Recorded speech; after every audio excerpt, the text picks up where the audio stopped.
রাত গভীর হয়েছে। পেন্টাগনের গোপন কনফারেন্স রুমে বসে আছেন মার্কিন নৌবাহিনীর শীর্ষ কমান্ডাররা। টেবিলের ওপর ছড়িয়ে আছে স্যাটেলাইট ইমেজ, সোনার ডাটা আর অগণিত রিপোর্ট। কিন্তু সবার চোখে একই প্রশ্ন ঘুরপাক খাচ্ছে, কিভাবে সম্ভব বিশ্বের সবচেয়ে উন্নত প্রযুক্তি হাতে থাকা সত্ত্বেও কিভাবে ইরান প্রতিবার তাদের আগমনের খবর আগেভাগেই জেনে যাচ্ছে। এই প্রশ্নের উত্তর খুঁজতে গিয়ে যা বেরিয়ে এসেছে তা শুনলে যে কারোর মেরুদণ্ড শীতল স্রোত বয়ে যাবে। পারস্য উপসাগর পৃথিবীর সবচেয়ে গুরুত্বপূর্ণ জলপথগুলোর একটি। বিশ্বের তেল বাণিজ্যের একটা বিশাল অংশ এই সরু জলপথ দিয়ে প্রবাহিত হয়।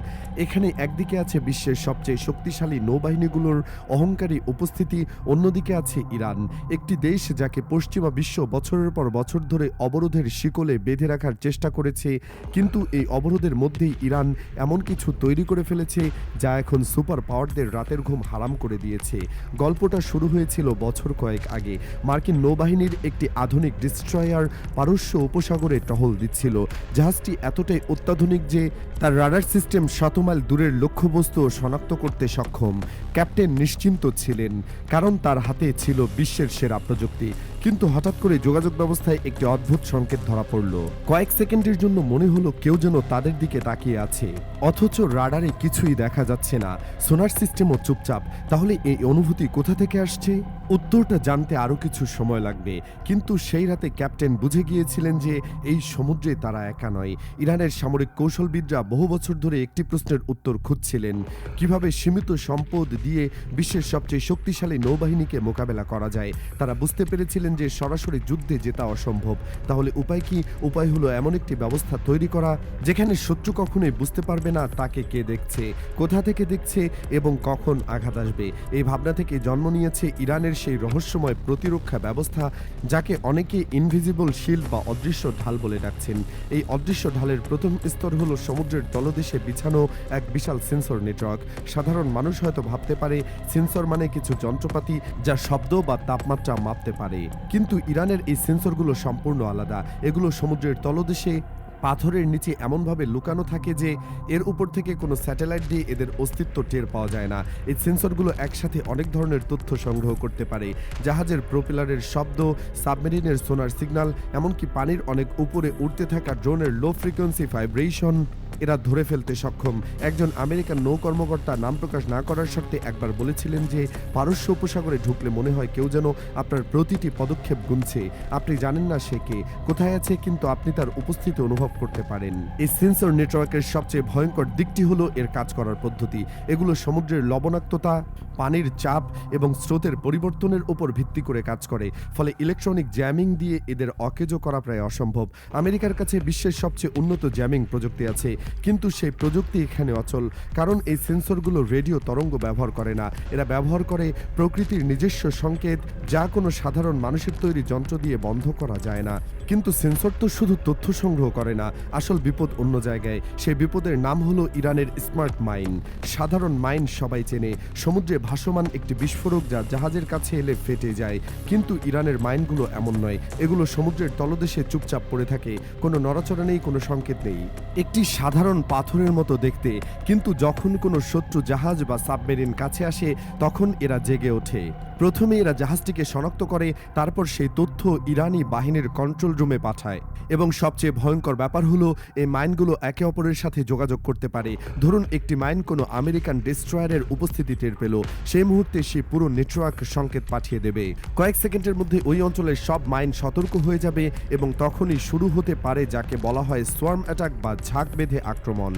শত শত ছোট ড্রোন, দ্রুতগামী মিসাইল বোট এবং মিনি সাবমেরিন একসাথে সেই লক্ষ্যবস্তুর দিকে ধেয়ে আসবে। একটি বিশাল যুদ্ধজাহাজ হয়তো 2-3টা আক্রমণ সামলাতে পারবে, কিন্তু যখন চারদিক থেকে একসাথে শত শত আঘাত আসবে তখন সেই জাহাজের পক্ষে টিকে থাকা অসম্ভব। এই পুরো ব্যবস্থার মধ্যে সবচেয়ে রহস্যময় উপাদান হলো ইরানের মিনি সাবমেরিন বহর। এদের মধ্যে সবচেয়ে পরিচিত হলো গাদির ক্লাস সাবমেরিন। এগুলো আকারে এতটাই ছোট যে সাধারণ রাডার বা সোনার সিস্টেমে এদের ধরা প্রায় অসম্ভব। এরা এত কম শব্দে চলে যে অনেক সময় মনে হয় সমুদ্রের একটি বড় মাছ সাঁতার কাটছে। পশ্চিমা বিশ্বের সামরিক বিশেষজ্ঞরা এদের ডাকেন নীরব শিকারী নামে, কারণ এরা শিকারের কাছে যায়, চুপচাপ অপেক্ষা করে এবং সঠিক সময়ে আঘাত হানে। পারস্য উপসাগরের একটি বিশেষ বৈশিষ্ট্য আছে যা ইরান পুরোপুরি কাজে লাগিয়েছে। এই উপসাগরের অনেক জায়গা বেশ অগভীর। আমেরিকার বড় পারমাণবিক সাবমেরিনগুলো এই অগভীর পানিতে ঠিকঠাক মতো চলতে পারে না, কিন্তু ইরানের এই ছোট সাবমেরিনগুলো এই পরিবেশে স্বাচ্ছন্দ্যে কাজ করতে পারে। এরা পাথরের আড়ালে লুকিয়ে থাকে, ইঞ্জিন বন্ধ করে ঘন্টার পর ঘন্টা অপেক্ষা করে এবং যখন কোনো শত্রু জাহাজ কাছে আসে তখন হঠাৎ করে টর্পেডো নিক্ষেপ করে আবার অদৃশ্য হয়ে যায়। এই হিট অ্যান্ড রান কৌশল মোকাবেলা করার মতো কার্যকর উপায় এখনও পশ্চিমা বিশ্বের হাতে নেই। একজন সাবেক মার্কিন নৌ গোয়েন্দা কর্মকর্তা একবার বলেছিলেন যে পারস্য উপসাগরে যুদ্ধ হলে সেটা হবে এক ধরনের দুঃস্বপ্ন। আপনি জানেন না শত্রু কোথায়, আপনি জানেন না আঘাত কোন দিক থেকে আসবে, আপনি শুধু জানেন যে আপনাকে কেউ দেখছে সবসময় প্রতিটি মুহূর্তে, এবং সেই অনুভূতি একজন সৈনিকের মানসিক অবস্থাকে ভেঙে দেওয়ার জন্য যথেষ্ট। এটাই হলো ইরানের অদৃশ্য ঢালের সবচেয়ে শক্তিশালী দিক। এটা শুধু শারীরিক ক্ষতি করে না, এটা মানসিক চাপ তৈরি করে যা অনেক সময় সরাসরি আঘাতের চেয়েও বেশি ক্ষতিকর। পেন্টাগনের যুদ্ধ সিমুলেশন বা ওয়ার গেমগুলোতে এই পরিস্থিতি বারবার পরীক্ষা করা হয়েছে। এর ফলাফল প্রতিবারই হতাশাজনক। পুরোদমে যুদ্ধ শুরু হলে ইরানের এই আন্ডার ওয়াটার নেটওয়ার্ক আমেরিকান নৌবাহিনীর বড় ধরনের ক্ষতি করতে সক্ষম। একটি সিমুলেশন দেখা গেছে যে প্রথম কয়েক ঘন্টার মধ্যে একাধিক আমেরিকান যুদ্ধজাহাজ ডুবে যেতে পারে এবং সেই ক্ষতি পুষিয়ে নেওয়া প্রায় অসম্ভব, কারণ প্রতিটি আধুনিক যুদ্ধজাহাজ তৈরি করতে বছরের পর বছর সময় লাগে এবং কোটি কোটি ডলার খরচ হয়। এখন প্রশ্ন হলো ডোনাল্ড ট্রাম্প বা আমেরিকার নীতি নির্ধারকরা এই পরিস্থিতি সম্পর্কে কতটা সচেতন। উত্তর হলো তারা পুরোপুরি সচেতন, এবং ঠিক এই কারণেই ট্রাম্প প্রশাসন ইরানের উপর ম্যাক্সিমাম প্রেশার ক্যাম্পেইন চালালেও সরাসরি সামরিক হামলা থেকে বিরত থেকেছে, কারণ তারা জানে যে পারস্য উপসাগরে যুদ্ধ শুরু হলে সেই যুদ্ধের ফলাফল অনিশ্চিত। বিশ্বের সবচেয়ে শক্তিশালী নৌবাহিনী হওয়া সত্ত্বেও আমেরিকা এই অঞ্চলে নিশ্চিত বিজয়ের গ্যারান্টি দিতে পারে না, এবং সেটাই হলো ইরানের আসল সাফল্য। ইরান বিশ্বকে দেখিয়ে দিয়েছে যে আধুনিক যুদ্ধে সবসময় বড় বাজেট জেতে না, সবচেয়ে দামি প্রযুক্তি জেতে না, অনেক সময় বুদ্ধিমত্তা এবং ভৌগোলিক সুবিধাকে কাজে লাগানোই আসল চাবিকাঠি। ইরানের কাছে আমেরিকার মতো বিলিয়ন ডলার নেই, তাদের কাছে বিশাল বিমানবাহী রণতরী নেই, কিন্তু তাদের কাছে আছে স্মার্ট মাইন, সেন্সর নেটওয়ার্ক এবং ছোট কিন্তু মারাত্মক সাবমেরিন বহর, এবং এগুলো দিয়েই তারা পুরো পারস্য উপসাগরকে একটি মৃত্যুফাদে পরিণত করেছে। আন্তর্জাতিক সামরিক বিশ্লেষকরা এই পরিস্থিতিকে বর্ণনা করেছেন একটি ভৌতিক যুদ্ধক্ষেত্র হিসেবে, যেখানে শত্রু সবসময় উপস্থিত কিন্তু কখনো দৃশ্যমান নয়, যেখানে বিপদ প্রতিটি মুহূর্তে অপেক্ষা করছে কিন্তু কখন আঘাত আসবে কেউ জানে না। এটাই হলো ইরানের ইনভিজিবল শিল্ড বা অদৃশ্য ঢালের আসল শক্তি। এটা শুধু প্রযুক্তি নয়, এটা একটা মনস্তাত্ত্বিক অস্ত্র যা শত্রুর মনে ভয় ঢুকিয়ে দেয় এবং তাকে দুর্বল করে তোলে আঘাত করার আগেই। এখন সবার মনে একটা প্রশ্ন ঘুরপাক খাচ্ছে, এই পরিস্থিতির শেষ কোথায়? আমেরিকা কি কোনোদিন এই অদৃশ্য ঢাল ভাঙতে পারবে, নাকি পারস্য উপসাগর চিরকাল ইরানের নিয়ন্ত্রণে থাকবে? উত্তর এখনো অজানা, কিন্তু একটা বিষয় পরিষ্কার যে এই মুহূর্তে ইরান একটা অসাধ্য সাধন করেছে।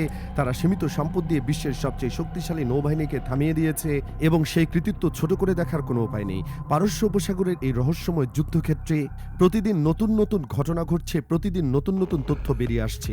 এই গল্পের শেষ এখনো লেখা হয়নি, হয়তো সামনের দিনগুলোতে আরো চমকপ্রদ তথ্য সামনে আসবে। ততদিন পর্যন্ত বিশ্ব শুধু অপেক্ষা করছে আর দেখছে পারস্য উপসাগরের অতল গহ্বরে কি ঘটছে সেটা জানার জন্য, এবং সেই অপেক্ষাই হয়তো সবচেয়ে কঠিন অংশ, কারণ যা দেখা যায় না তাকে বোঝা সবচেয়ে কঠিন। আর ঠিক এই জায়গাতেই ইরান তাদের সবচেয়ে বড় জয়টি অর্জন করেছে। তারা অদৃশ্য হয়ে গেছে এবং অদৃশ্যকে পরাজিত করার কোনো উপায় এখনো কারো জানা নেই।